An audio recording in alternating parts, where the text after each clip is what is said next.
Look, I think this is a ridiculous move by the federal government. This is obviously a move by the administration that puts the needs of special interests, of government unions, over the needs of children. Let's understand what's happening here. You've got a program where 100% of these kids would otherwise be going to schools that are C, D, or F schools.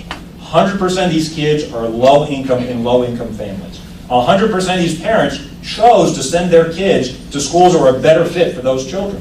90% of these kids are minorities. So it's incredible to me that the Justice Department would try to use the same rules that were designed to protect kids, low-income minority kids, designed to help them go and get a better education. We'll try to use those rules to trap these kids in failing schools.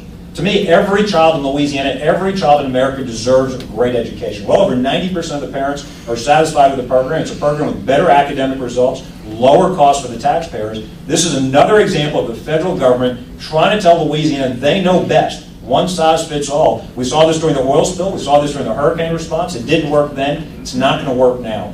This is the Obama administration. This is Washington, D.C., putting the needs of government unions over the needs of our children.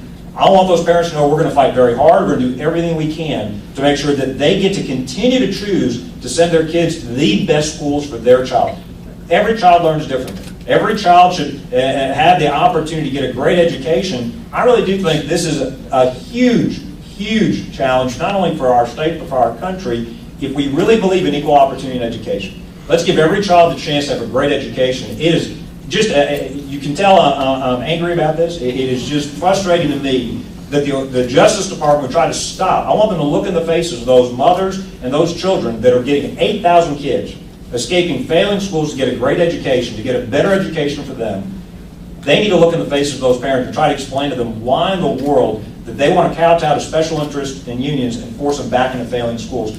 I guarantee you Eric Holder wouldn't send these kids to failing schools. I guarantee you the senior federal officials wouldn't send their kids to failing schools. It's not right to try to make these parents send their kids to those failing schools. So we're going to do everything we can. We're going to fight with everything we've got. We fought hard to put this program in place, and we're going to fight very hard against the Justice Department and show them that they don't know what's best for our kids.